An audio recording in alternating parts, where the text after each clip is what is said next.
Hello नमस्कार बच्चों।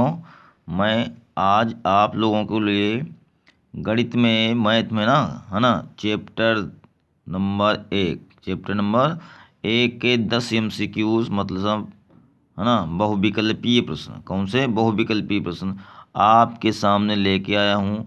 पहले चैप्टर से 10 बहुविकल्पीय प्रश्न और मैं 100% यकीन के साथ कह सकता हूँ कि इन्हीं 10 प्रश्नों में से एक प्रश्न आपका पक्का है। ठीक है, बिल्कुल 100%। इन्हीं 10 प्रश्नों में से आपको एक बहुविकल्पी प्रश्न मिल जाएगा ना बोर्ड एग्जाम में। मतलब इन 10 क्वेश्चनों को आप देख लीजिए और आपका 1 नंबर पक्का है। ठीक है, सिर्फ 5 मिनट में। तो चलिए देरी ना करते हुए स्टार्ट करते हैं पहला क्वेश्चन। तो पहला क्वेश्चन आपके सामने दिख रहा होगा आपको। किसी पूर्णांक यम के लिए प्रत्येक धनात्मक सम पूर्णांक का रूप होगा। कोई भी पूर्णांक हो है ना, कोई भी पूर्णांक हो उसको यम से लिखा जाए, क्यू वाला हो सकता लिखा हो, क्यू से लिखा हो है ना, एन से लिखा हो, कोई भी हो। तो आप जानते हैं कि किसी भी पूर्णांक में 2 से गुणा करने पे वो सम बन जाता है। क्या बन जाता है? किसी भी पूर्णांक में 2 से गुणा करने पे जो है वो सम पूर्णांक बन जाता है। ठीक है भैया, तो ये 2n लिख देंगे। तो ये जो पहले का ऑप्शन आपका है, यम एक पूर्णांक है, m+1 ये सम हो सकता है, विषम भी हो सकता है। लेकिन जब 2 से आप मल्टीप्लाई करेंगे तो ये 2m जो है ये 100% सम पूर्णांक होगा। ठीक है, सम पूर्णांक होगा। ठीक, तो अगला क्वेश्चन की तरफ चलते हैं। क्वेश्चन नंबर 2, किसी पूर्णांक n के लिए प्रत्येक धनात्मक विषम पूर्णांक का रूप होगा। अब आप जानते हैं कि जब 2m भैया सम होता है ना, हमने बोला ना यम हो, क्यू हो, एन हो, कुछ भी लिखा हो, तो जब 2 यम सम होता है तो सम में एक जोड़ने पर अगला नंबर जो प्राप्त होता है वो विषम होगा। विषम में फिर एक जोड़ने पे फिर सम प्राप्त होता है। तो जब 2m कहो या 2n कहो, तो 2n जब सम है तो विषम कौन होगा? 2n जो है वो आपका विषम होगा। ठीक है, तो आपने बहुत आसानी से 2 क्वेश्चन सॉल्व कर लिए। तीसरा क्वेश्चन चलिए देखते हैं। 2 धनात्मक पूर्णांकों C और D पर यूक्लिड विभाजन प्रमेय का प्रयोग से हाँ इनका मासा क्यों होगा जब C बराबर DQ+R में R का मान हो। तो आप जानते हैं क्या कि जब R का मान 0 होता है ना, क्या होता है, R का मान 0 होगा, तब जो है क्यों क्या होगा। जब तक हम लोग यूक्लिड विभाजन से मासा निकालते हैं, जब तक है ना R का मान 0 नहीं होता तब तक डिवाइड करते रहते हैं है ना, जब तक R का मान 0 नहीं होता। तो इसमें ऑप्शन नंबर ए आपका सही है। आप सभी लोग पहले चैप्टर में पढ़ चुके हैं, यूक्लिड विभाजन है ना प्रमेयिका का प्रयोग करके मासा निकाल चुके हैं। जब तक R का मान 0 नहीं होता तब तक हम लोग भाग करते रहते हैं। ठीक है, चलिए अगला क्वेश्चन देखते हैं। 15, 18, 24 का लासा है ना भाई। 15 इसको निकाल के दिखाते हैं आपको। 15, 18 वैसे तो आप लोग छोटी कक्षाओं में, पीछे कक्षाओं में ये सब कर चुके हैं। लासा निकालना है तो आप देख रहे हैं हम 2 से काटेंगे, 15 डिवाइड नहीं होगा 18 में, 2 9 18, 2 एकम 2, 2 दूनी 4, फिर 2 से काटेंगे, 15 नहीं कटेगा, 9 नहीं कटेगा, 2 छंग 12, फिर 2 से काटेंगे, 15 नहीं कटेगा, 9 नहीं कटेगा, 2 तियाँ 6। ठीक है ना, लासा निकाल लें।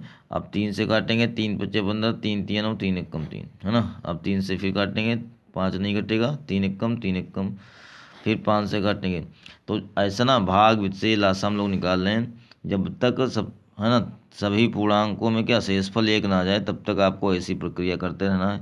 आप जो है आयन की गुणा करिए, 2 दूनी 4 दूनी 8 है ना, 8 और 8 ये पंचे 40 और 3 तियाँ 9, 9 गुणे 40, तो 9 चौक 36। इसका एलसीएम कितना हो गया?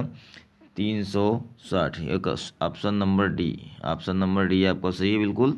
360 होगा, कितना होगा?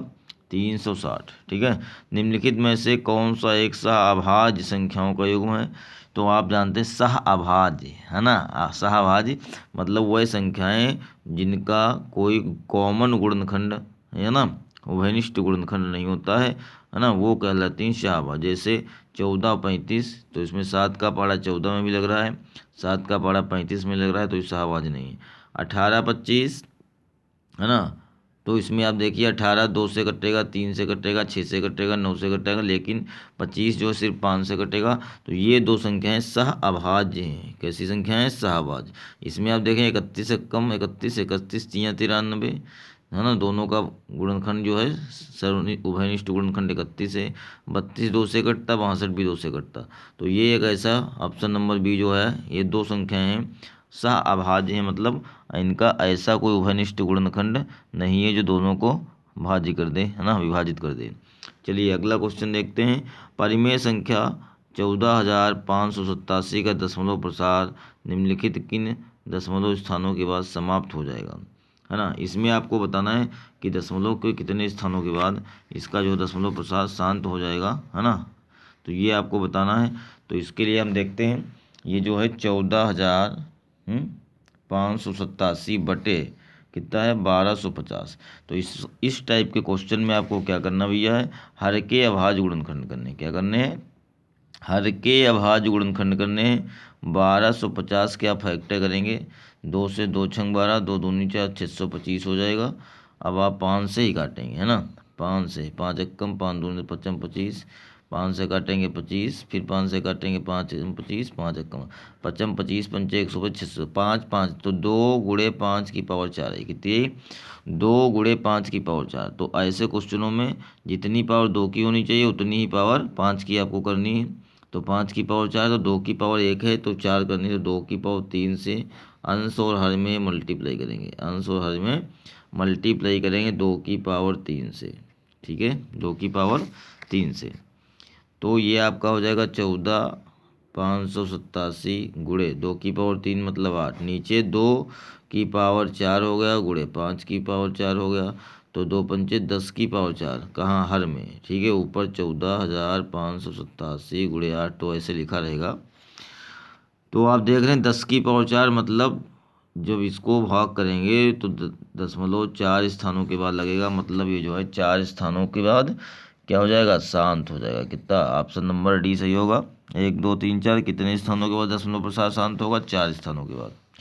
तो चलिए अगला क्वेश्चन, शांत दशमलव संख्या में व्यक्त हो सकने वाली परिमेय संख्या होगी, कौन सी होगी, 164 30 625 462। तो इनके सबके आप फैक्टर करिए, है ना, जिसके हर के अभाज्य गुणनखंड 2 के, है ना, 2 के रूप में हो, 2 की पावर n या 5 की पावर m के रूप में हो, मतलब 2 आए या 5 आए, 2 और 5 दोनों आ जाए तो वो शांत होता है। तो ऐसा करने पे इसमें सी वाला ऑप्शन आपका सही होगा, ठीक है। इसके बाद संख्या ये लिखी हुई है का दशमलव प्रसार किस प्रकार का है। तो आप देख रहे हैं दशमलव प्रसार इसका किस प्रकार का है ना, 12 0 12 00, है ना। तो ये अशांत है ना, और आवर्ती नहीं अनावर्ती, अशांत अनावर्ती, ठीक है, अशांत अनावर्ती है। संख्या 6 के ऊपर बार लगा का पी बटे क्यू का रूप होगा। तो आप जानते हैं इस टाइप वाले क्वेश्चन हम लोग कैसे सॉल्व करते हैं, जिसके ऊपर बार लगा उसको लिखेंगे, है ना, माइनस जिस पे बार नहीं लगा है उसको, तो इसमें बिना बार वाली नहीं, बटे जितने पे बार लगा उतने 9 बनाते हैं, जिन पे बार नहीं लगा होता उतने 0 करते हैं। तो ऐसा इसमें कुछ है ही नहीं, तो 6 बटे 9 होगा, 2 तियाँ 3 दूनी 6 और 3 तियाँ 9, तो ये हो जाएगा 2 बटे 3, कितना जाएगा, इसका आंसर आपका होगा 2 बटे 3, पहला ऑप्शन आपका बिल्कुल सही है। और आप देखेंगे last question, question number 10, Euclid विभाजन प्रमेयिका के अनुसार दो धनात्मक पूर्णांकों को ए तथा बी के लिए ऐसे अद्वितीय पूर्णांकों क्यू तथा आर का अस्तित्व है कि ए बराबर बी क्यू प्लस आर में, है ना, जहां आर निम्नलिखित को अवश्य ही संतुष्ट करेगा। तो आप जानते हैं आर क्या संतुष्ट करता है, अवश्य संतुष्ट करेगा, आर का मान 0 से बड़ा या बराबर होता है परंतु बी से छोटा है। तो ऑप्शन नंबर आपका तीसरा सही। तो बच्चों हमने आपको 10 मल्टीपल चॉइस क्वेश्चन मतलब बहुविकल्पी प्रश्न पहले चैप्टर के बताए, और मैं 100% यकीन के संग कह रहा हूँ कि इन्हीं में से आपको एक क्वेश्चन बोर्ड एग्ज़ाम 2022 में ज़रूर देखने को मिलेगा। आप बिल्कुल निश्चिंत रहिए, यही 10 क्वेश्चन पहले वाले से पढ़ने हैं, इसी में से आपको एक नंबर पक्का 100% मिलने वाला है। तो यदि हमारा वीडियो आपको अच्छा लगा हो तो लाइक करिए, कमेंट में बताइए, और हमारे चैनल पे नए हैं तो आप उसको सब्सक्राइब करिए। चलिए मिलते हैं अगले वीडियो में अगले चैप्टर के 10 MCQs के साथ, तब तक के लिए नमस्कार।